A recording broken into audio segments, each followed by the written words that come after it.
beginning of COVID, I was fearful.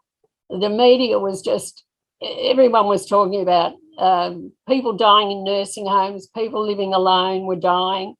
And at 77, despite having a close family, and I'm living alone, and I was absolutely terrified. I didn't know what I was going to do. I didn't know what the future was going to bring.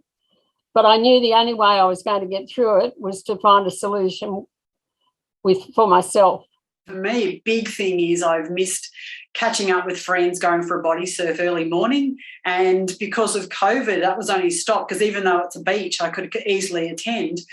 I need to have access to warm showers afterwards because obviously I get so cold, and that was closed off because of COVID. And I attempted to do it once, and it was a disaster. So that would be great. And it's not just the physical activity; it's the meeting up with those friends. So those friends I would see at least twice a week just for that activity, unless somebody organised another social event. So I've been without catching up with those people for nearly 2 years. It's been really hard for someone. That's why for me, I injured my back many years ago. I noticed it the first probably 2 months at home, because before COVID I used to walk to and from work, so that was 12,000 steps a day without even thinking about it. So as soon as I stopped that, within a month my back had seized up pretty quickly. So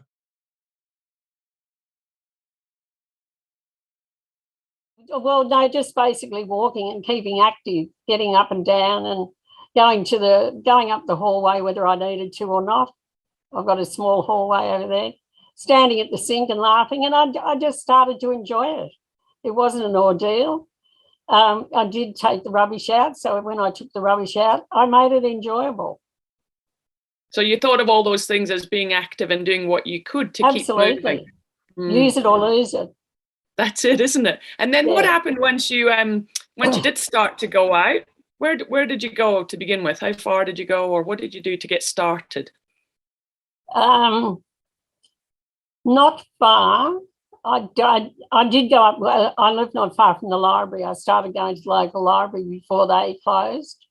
But I didn't go far. I would go around the block, but just in the middle of the day with a mask on. And I just made it enjoyable. I thought how lucky I was and how blessed I was, and just kept going on with it. Look, it's been tough, and probably people that know me well would find that quite surprising for me to actually come and go, oh, it's been tough, because I'm usually very positive. But just looking outside the square. So I've also been limited during lockdown because I've had bilateral upper limb injuries, so I haven't been able to ride my modified bike outside. It's not safe, so I set it up in the lounge room floor. My cleaner's quite aware that she needs to go around it, as well as setting up a bit of a Pilates type studio in my place. So that's made it really good. So I've got a bit of variety, and I haven't had the luxury to even, not that I can go out for a walk, but go out for a roll in my wheelchair because of those upper limb injuries. So doing everything inside has been really important. Before it dropped to a 5 kilometre zone, I was mountain biking, surfing, walking, just doing a lot of stuff. And once I couldn't get to the beach or couldn't get to Manly Dam, it was a lot more walk around the local area.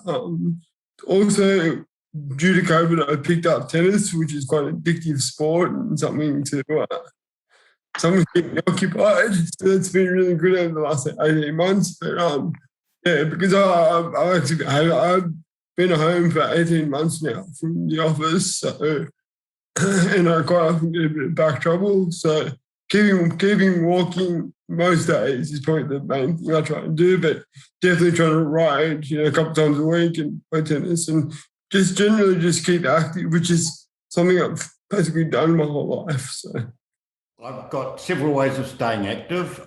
My primary one is I learned, I've got 3 dogs, so I've got to walk 3 dogs a day. So that is a lot of walking. But I also build in just normal walks around my day and getting around, because I learned that being active is quite healthy. And a while ago, I had a bit of a heart scare actually, and I learned and put into my phone that I've set my phone that I have to do 10,000 steps a day. because I read somewhere that 10,000 was a pretty good number. And so I just make sure that during a day I walk 10,000 steps, either with my dogs, or if I haven't done enough, I go and walk around the park. It's been a bit of a challenge, as we all know, but to keep active has been very important for me. So to keep active, I've actually been playing wheelchair tennis 3 to 4 times a week with friends, but also with the coaches at City Community Tennis. I have also been walking each morning to keep active. I've also been involved in some online physio training sessions through telehealth.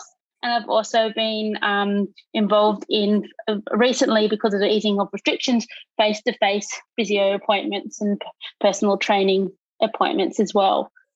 In terms of training, I'm doing some gym stuff at the moment and some 30-minute runs and some other like block work and so forth. So a bit of building up that base for hopefully another good season.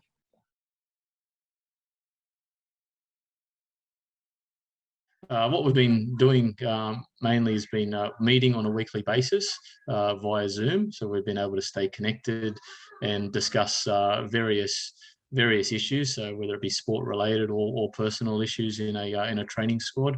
The squad members have also been able to tell their teammates what they've been doing.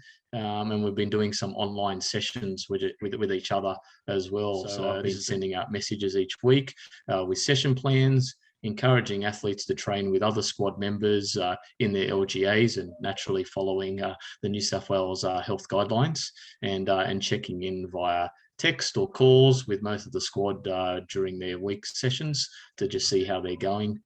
And Matt, what does it look like at your work at the NDIS provider? What sort of activities have been happening there?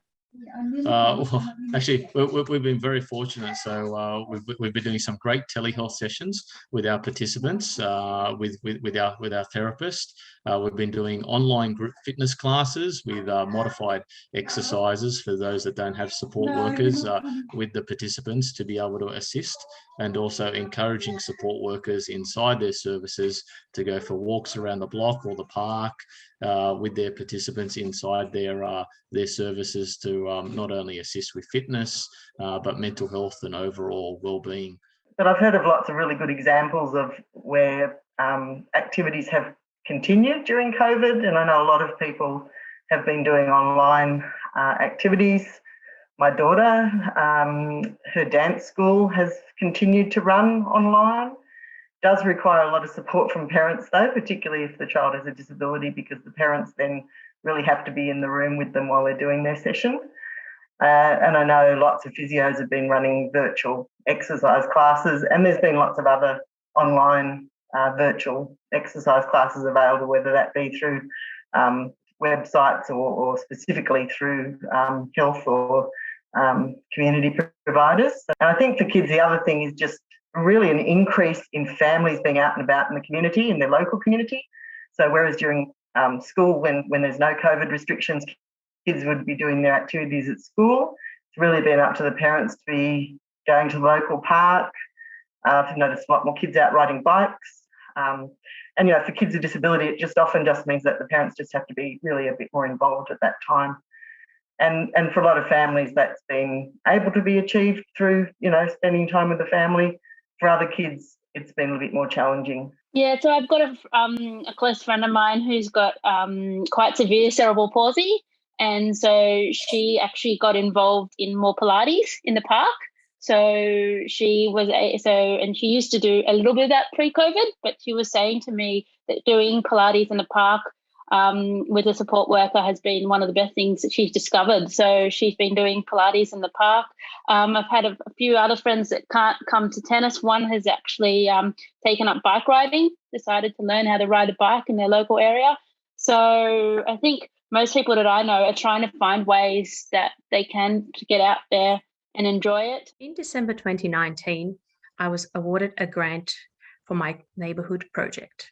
As a physiotherapist and a volunteer, I took on the new initiative, which was not to help people as such, but to create or build a different community. My initial idea of the project was based on physical interaction and connectedness through a range of activities to build a healthy community. The COVID-19 related Sydney lockdowns of 2020 and 2021 have affected my plans, unfortunately, and interfered with social gatherings.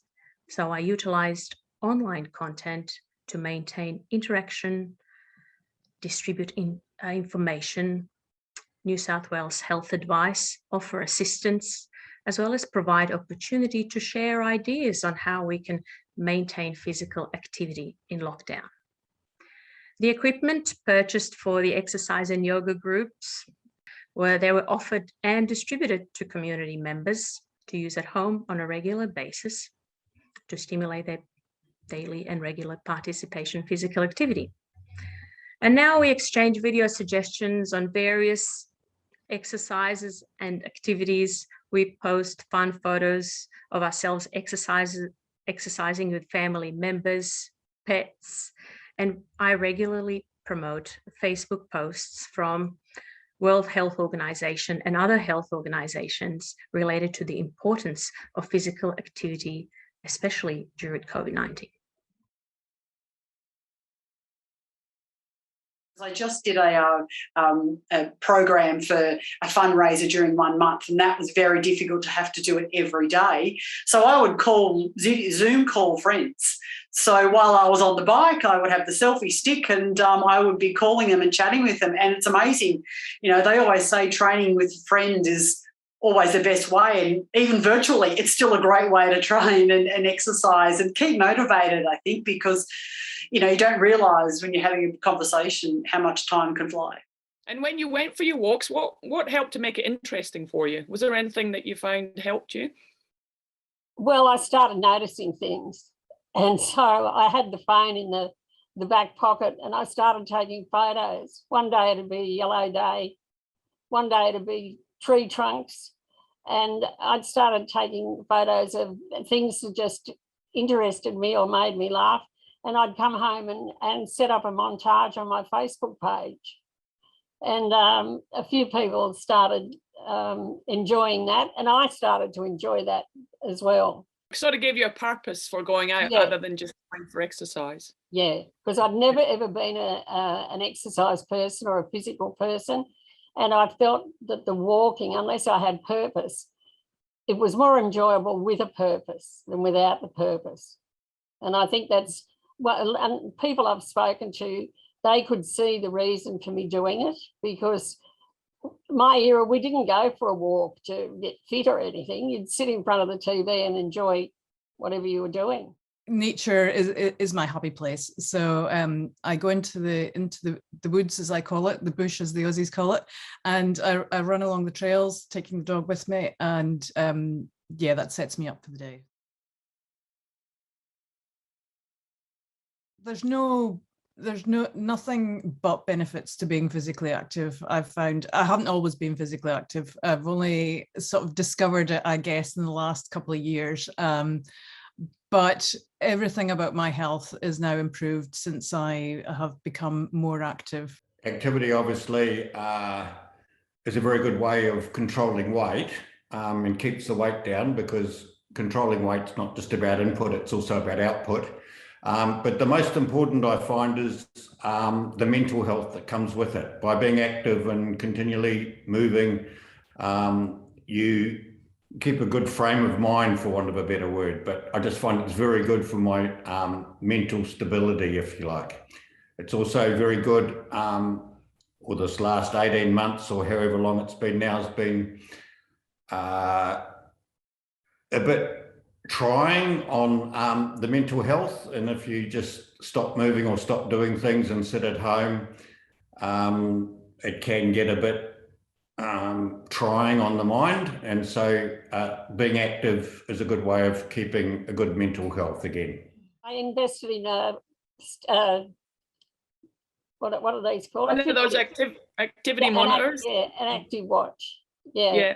And I noticed that the steps it records your steps, and I noticed that there were steps were becoming more so. So then I decided to go further, excuse me. And so the walking picked up and the weight started coming off, and all in all, it was a really good program, really good task that I'd invented. Right, sure. So doing the exercises at home and getting out walking is making a difference to how you feel. Absolutely. Absolutely. Writing's such a simple thing, but it's something that it's always been really good for my body, good for my health, but really good for my mental health as well. It's crazy how some days, you know, I'll go for riding and come back a whole different person. And if I don't ride for a week or two, I definitely notice it actually when I do go out. It's just, I don't know, it's just a freedom for me.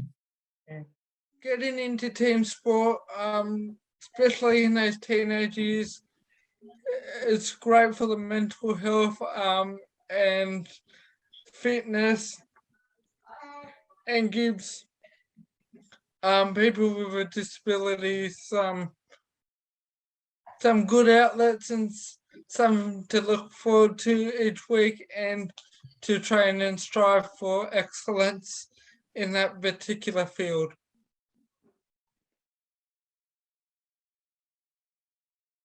Catching up with other cyclists that I know, and it's always the obligatory coffee afterwards. That's the best thing. And again, somebody that lives on her own, that's really important, just that catch up. And, you know, you talk about everything else but cycling, it's just really chit chat. It's fantastic. So just those simple things I've been looking forward to, and getting back to, again, more connection, real life connection with people, like wheelchair basketball. That's been all cancelled as well. So that would be awesome to get back to, or even the pool. As much as I don't like the pool, it's a bit boring when I've got access to an ocean, but that would be great because, you know, the physical benefits of just getting in the water, whether you're just standing in it, is just amazing. And